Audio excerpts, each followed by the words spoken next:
नमस्ते विद्यार्थियों, मैं डॉक्टर कांता मीना, सहायक आचार्य माणिक्यलाल वर्मा, राजकीय महाविद्यालय भीलवाड़ा में कार्यरत हूँ। मैं आपका बीएससी पार्ट प्रथम वनस्पति शास्त्र का तृतीय पेपर टेरिडोफाइटा एंड पैलियोबोटनी पढ़ाऊंगी। टेरिडोफाइटा टेरिडोफाइटा कौन से पादप हैं? एकदम से आपके मन में विचार आया होगा नाम सुनते ही कि टेरिडोफाइट्स क्या होता है। इसको हमने जो और पादप है उनसे इनमें क्या अंतर है, इन्हें हमने अलग समूह में क्यों रखा है। तो सबसे पहले जो टेरिडोफाइटा था उसको एक अलग डिवीजन में रखा गया था। इसे जो पुष्पीय पादप हैं जिनमें कि पुष्प आते हैं, जैसे कि हमारे एंजियोस्पर्म्स हैं, उनसे इन्हें जो अपुष्पीय पादप है, ये जो पादप इनमें पुष्प नहीं लगते हैं। इनके अंदर जो जनन होता है, अलैंगिक जनन होता है, किसके द्वारा होता है? बीजाणुओं द्वारा होता है। इसके अंदर बीज नहीं बनते हैं, इसलिए इसे एक अलग समूह में रखा गया है।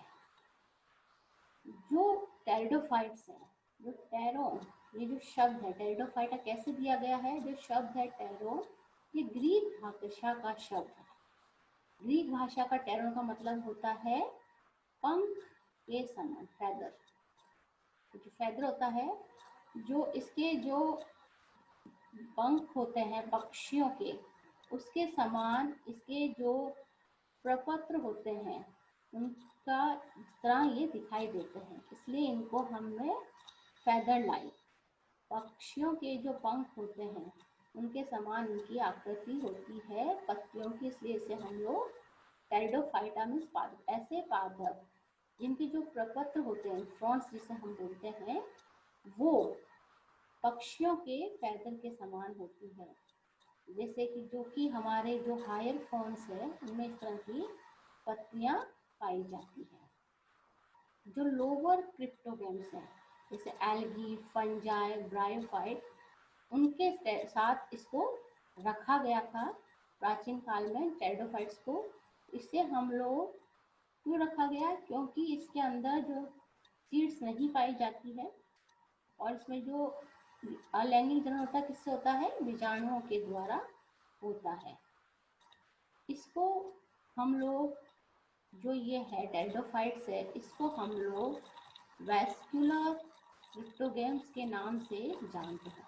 वैस्कुलर का मतलब होता है कि इसका जो संवहन तंत्र है उसके अंदर जाइलम और फ्लोएम पाया जाता है, और जो इसका जो जल और भोजन है वो संवहन तंत्र के द्वारा एक भाग से दूसरे भाग में पहुंचाया जाता है, इसलिए इसको हम लोग वैस्कुलर क्रिप्टोगेम्स कहते हैं। ये जो संवहन तंत्र है वो शैवाल, फंजाई और ब्रायोफाइट्स में नहीं पाया जाता है। यहाँ से हम लोग इसके अंदर देखते हैं कि इसके अंदर संवहन तंत्र पाया जाता है, इसलिए इसको जो हायर प्लांट्स हैं जिम्नोस्पर्म और एंजियोस्पर्म, उसके साथ में इसको ग्रुप में रखा गया है थैलोफाइटा। थैलोफाइटा में उन पादपों को रखा है जिनके अंदर की संवहन तंत्र पाया जाता है। तो इस जो थैलोफाइटा के अंदर टेरिडोफाइटा, जिम्नोस्पर्म और एंजियोस्पर्म रखे गए हैं। इसको जो है हम लोग जो ये है टेरिडोफाइटा है, इसको हम लोग क्या बोलेंगे? क्रिप्टोगेम्स। और जो हायर प्लांट्स हैं उनको रखा जाता है स्पर्मेटोफाइटा के अंदर। स्पर्मेटोफाइटा में उन पादपों को रखा गया है जिनमें कि बीज बनते हैं, जिनमें कि पुष्प लगते हैं। ये इनसे ये भिन्नता वो पादप दिखाते हैं। जो टेरिडोफाइटा है उसके अगर हम वंश की बात करते हैं, तो अगर हम पूरे विश्व की बात करेंगे तो उसके अंदर कम से कम 400 के करीब वंश है और करीब 11,000 प्रजातियां पाई जाती है। जो टेरिडोफाइट है, अगर हम उसके सामान्य लक्षणों की बात करते हैं तो जो सबसे पहले हम देखते हैं कि टेरिडोफाइटा किन स्थानों पे होता है। तो टेरिडोफाइटा, अगर हम आवास के बारे में बात करते हैं तो ऐसी जगह ये उगते हैं जहाँ पे छाया होती है, नमी होती है, और जहाँ पे पानी या पानी पाया जाता है। तो ज़्यादातर अगर हम टेरिडोफाइट्स देखते हैं तो कुछ जैसे कि हम लोग कहते हैं जो स्थलीय टेरिडोफाइट्स हैं, उसमें है जैसे लाइकोपोडियम है, फ्लैजिनेला है, ये सारे हम लोग क्या कहलाएंगे, टेरिस है, ड्राइट, ये सारे क्या है, स्थलीय पादप है।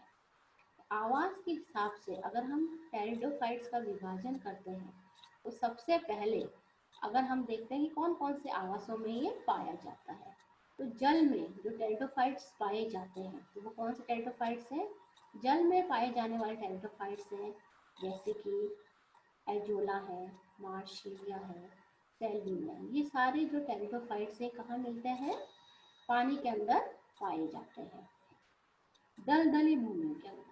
और जहाँ दलदल होता है वहाँ पे भी टेरिडोफाइट्स पाए जाते हैं।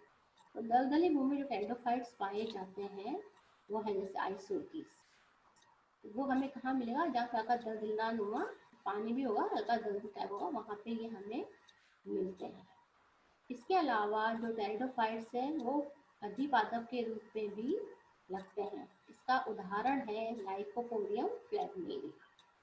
ये हम इसकी आवास के बारे में बात कर रहे हैं। अगर हम इसकी जिसकी प्रकृति है कि जो टेरिडोफाइट्स की क्या प्रकृति है, तो टेरिडोफाइट जो होते हैं वो उनको हम लोग क्या बोलेंगे, बीजाणुद्भिद पादप बोलते हैं। जो बीजाणुद्भिद पादप है उसको हम जड़ तथा तना तथा पत्ती में विभेदित कर सकते हैं। जो हम लोग ये जो है आपका बीजाणुद्भिद पादप, इसके प्रकृति के आधार पर हम जो ये बीजाणुद्भिद की जो उसका आकार है उसके आधार पे, पत्तियों और तने के आधार पे बीजाणुद्भिद पादप को दो भागों में विभाजित करते हैं। एक तो है गुरु बीजाणुपर्णी और बीजाणुद्भिद, और लघु बीजाणुद्भिद। जो लघु बीजाणुद्भिद टेरिडोफाइट्स हैं उनके अंदर जो पत्तियां होती है वो तने के अनुपात में छोटी होती है। ऐसे अगर हम टेरिडोफाइट्स की बात करते हैं तो उसका एक जो उदाहरण है वह है लाइकोपोडिया, फ्लैजिनेला आदि। गुरु पर्णी बीजाणुद्भिद पादप वो हैं जिनमें की जो तना होता है उसके अनुपात में जो पत्तियों का जो आकार होता है वो बड़ा होता है। इसके उदाहरण हैं जैसे कि हायर फर्न्स है, आप एडियंटम है, टेरिस है, ये सारे हैं जिनको कि हम गुरु बीजाणुद्भिद पादप में हम रखते हैं। अब ये जो गुरु बीजाणुद्भिद पादप है और लघु बीजाणुद्भिद पादप है, इसको अगर हम देखेंगे तो अगर हम आगे की बात करते हैं कि इनमें सब में क्या पाया जाता है, संवहन तंत्र पाया जाता है। तो टेरिडोफाइट्स में संवहन तंत्र पाया जाता है। जाइलम में इसके अंदर वाहिकाओं का अभाव पाया जाता है इसमें, लेकिन फिर भी कुछ ऐसे टेरिडोफाइट हैं जिनमें की वाहिकाएं उपस्थित होती है, जैसे कि फ्लैजिनेला है, इक्विसिटम है। और जो फ्लोएम होता है उसके अंदर सहकोशिकाओं और चालनी नलिकाओं का अभाव पाया जाता है। जो टेरिडोफाइट्स हैं उसकी जो जड़ें होती है उसमें क्या पाया जाता है, ठोस रंध्र पाया जाता है सारी जड़ों के अंदर। तो जो इसकी मूल होती है, टेरिडोफाइट्स की जो मूल पाई जाती है उसमें ठोस रंध्र पाया जाता है। सबके अंदर जो मूल होती है पहले वो सरल होती है, लेकिन कुछ समय के बाद में वो अपस्थानिक मूलों में परिवर्तित हो जाती है। अगर हम बात करते हैं कि अगर जैसे कि कैम्बियम की उपस्थिति के बारे में बात करेंगे तो जो टेरिडोफाइट्स होते हैं उनमें कैम्बियम अनुपस्थित होता है, जिसके कारण कि जो तने में जो द्वितीयक वृद्धि नहीं पाई जाती है। इसमें लेकिन इसके कुछ ऐसे पादप हैं जिनमें कि द्वितीय वृद्धि पाई जाती है। उदाहरण है जैसे कि आइसोटीज है, इनमें द्वितीय वृद्धि देखी गई है। और जो जीवाश्मी पादप थे जो कि मतलब पुराने समय में जीवित थे, उनमें जैसे कैलेमाइटिस उसमें द्वितीय वृद्धि पाई जाती थी। अब अगर हम बात करते हैं कि जो ये पादप होते हैं उनका जन्म कैसे होता है, तो उनका जन्म किसके द्वारा होता है? बीजाणु द्वारा उनका जन्म होता है। टेरिडोफाइट्स का अलैंगिक जन्म जो किसके द्वारा होता है? वो बीजाणु द्वारा होता है। तो ये जो बीजाणु है ये कहाँ बनते हैं? ये बीजाणु बनते हैं बीजाणु धानियों के अंदर। तो ये बीजाणु धानियाँ होती है कुछ, जैसे जो टेरिडोफाइट्स होते हैं उनमें तो ये स्तंभिक होती है, जैसे कि कुछ पादप जैसे टेरिडोफाइट्स है, राइनिया हैं, उनमें ये स्तंभिक या साइलोटा में पाई जाती है। उसके अलावा ये जो बीजाणु धानियाँ होती है, ये जो पत्ते होते हैं उनके ऊपरी सतह के ऊपर लगती है।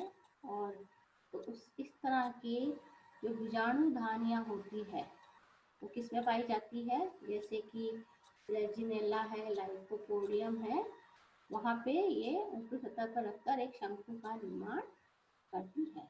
कुछ पादपों में ये पत्तों के निचली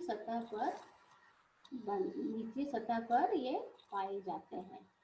इस प्रकार से जो बीजाणु है वो अलग अलग तरह से अलग अलग उनकी पत्तियों पर अलग अलग स्थान पर पाए जाते हैं और शंकुओं का निर्माण करते हैं।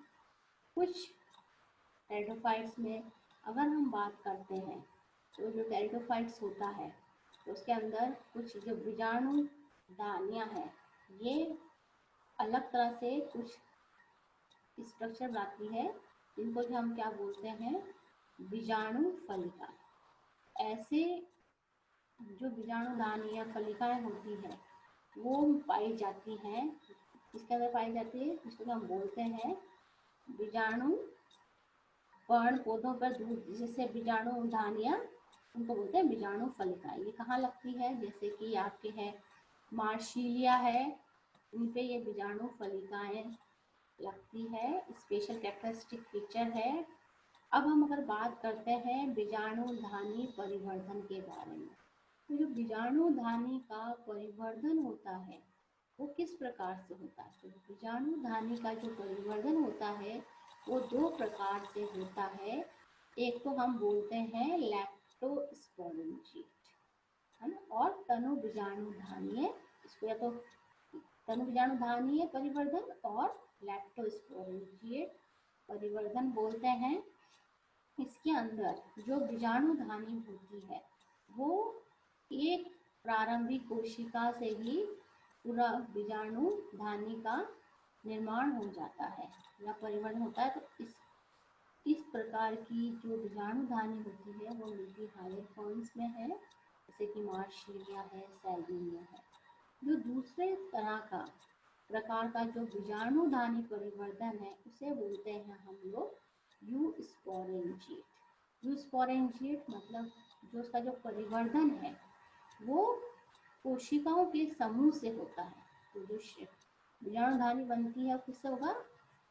जो ऐसी कोशिकाओं के समूह से बीजाणु धानी बनेगी, एक कोशिका से नहीं बनती। तो इस प्रकार का जो बीजाणु धानी का जो परिवर्धन होता है वो किसके अंदर पाया जाता है? लाइकोपोडियम लेजिनेला में इस प्रकार का परिवर्धन पाया जाता है।